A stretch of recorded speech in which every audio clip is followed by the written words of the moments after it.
तो चलिए आज बात करते हैं भारत और अमेरिका की उस ट्रेड डील की जिसमें दोस्ती थी, टकराव था और दांव पर लगे थे अरबों डॉलर।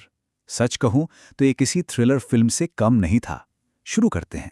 सोचिए, एक ट्रेड ऑफिशियल ये कह रहा है। इससे अंदाजा लगाया जा सकता है कि टेंशन कितना हाई था। मतलब डील होते होते रह जाती थी बार बार।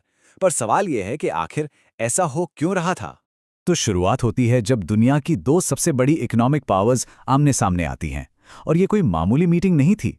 ये एक शतरंज की बाजी जैसी थी जहां हर चाल, हर पीस इंपॉर्टेंट था। दोनों के अपने अपने इंटरेस्ट थे और कह सकते हैं अपनी अपनी जिद भी। और इनके बीच का ट्रेड कोई छोटा मोटा नहीं है। हम बात कर रहे हैं 140 अरब डॉलर से भी ज्यादा के सालाना व्यापार की। अब सोचिए, इतने बड़े स्केल पर जब ट्रेड होता है तो एक छोटा सा भी बदलाव कितना बड़ा असर डाल सकता है। इसीलिए ये पूरी बातचीत इतनी अहम थी दोनों देशों के लिए। तो यहां से शुरू होती है असली कहानी। एक तरफ था अमेरिका, जो अमेरिका फर्स्ट के नारे के साथ अपने प्रोडक्ट्स जैसे सेब, बादाम, मेडिकल डिवाइस, इनके लिए भारत का बड़ा मार्केट खोलना चाहता था। वहीं दूसरी तरफ था भारत अपने मेक इन इंडिया स्टैंड के साथ। भारत को अपने लाखों किसानों को बचाना था, अपने डेटा को प्रोटेक्ट करना था। और हां, एक और बहुत बड़ी मांग थी, जीएसपी स्टेटस की वापसी। ये वो स्पेशल स्टेटस था जिससे भारत के कुछ सामान पर अमेरिका में टैक्स नहीं लगता था। तो बस यहीं से असली खींचतान शुरू हो गई। तो आखिर वो कौन से स्टिकिंग पॉइंट्स थे? ऐसे कौन से मुद्दे थे जिनकी वजह से ये डील बार बार अटकती रही? चलिए जरा डिटेल में देखते हैं इन रोड ब्लॉक्स को। लिस्ट काफी लंबी है, जैसा कि देखा जा सकता है। सिर्फ आईटी प्रोडक्ट्स और खेती के सामान पर टैरिफ की बात नहीं थी। मामला हार्ले डेविडसन मोटरसाइकिल्स से लेकर इंडियन स्टील तक पहुंच गया था। यहां तक कि मेडिकल स्टेंट्स और नी इम्प्लांट्स की कीमतों पर भी बहस थी। E commerce, data, intellectual property, हर चीज पर आके बात अटक रही थी। ये सिर्फ एक ट्रेड डील नहीं थी, बल्कि ये एक तरह से अपनी अपनी इकोनॉमिक आइडेंटिटी को बचाने की भी लड़ाई थी। और इस पूरे ड्रामे में एक टर्म बार बार सुनने को मिल रहा था, रिटेलिएटरी टैरिफ, मतलब जवाबी टैरिफ। बिल्कुल सीधा सा हिसाब है, आप हमारे सामान पर टैक्स लगाएंगे तो हम भी आपके सामान पर टैक्स लगा देंगे। और यही इस पूरे ट्रेड वॉर का सबसे बड़ा हथियार बन गया था।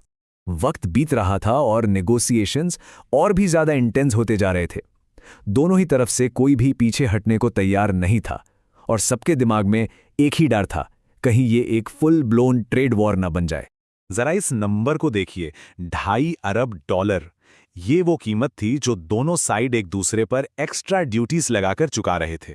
इससे साफ पता चलता है कि इस डील के फेल होने की कितनी बड़ी फाइनेंशियल कीमत चुकानी पड़ रही थी। और ये टाइमलाइन बिल्कुल साफ दिखाती है कि ये टेंशन बढ़ा कैसे। 2019 में अमेरिका ने भारत का जीएसपी स्टेटस हटाया। जवाब में भारत ने 28 यूएस प्रोडक्ट्स पर टैरिफ लगा दिए। फिर टॉक्स रुके, मिनी डील की अफवाह उड़ी, पर कुछ हुआ नहीं। बिल्कुल जैसे को तैसा वाला मामला था, एक ऐसी शतरंज की बाजी जहां हर चाल के साथ स्टेक्स बढ़ते जा रहे थे। तो सवाल अब यही था, दोनों तरफ से लोग अपनी अपनी बात पे अड़े हुए थे।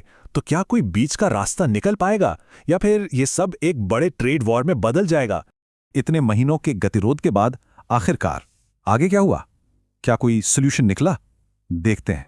तो खबर ये आई कि एक फुल ब्लोन ट्रेड वॉर तो टल गया, लेकिन जो समझौता हुआ वो कोई बहुत बड़ी कॉम्प्रिहेंसिव डील नहीं थी। ये एक लिमिटेड एग्रीमेंट था, एक तरह से सिचुएशन को कंट्रोल में लाने के लिए फॉर द टाइम बीइंग। अब सवाल उठता है कि इसमें जीता कौन और हारा कौन। देखिए, सच इतना सीधा नहीं है। अमेरिका को एग्रीकल्चर में थोड़ी छूट मिली तो भारत ने अपने किसानों को बचा लिया।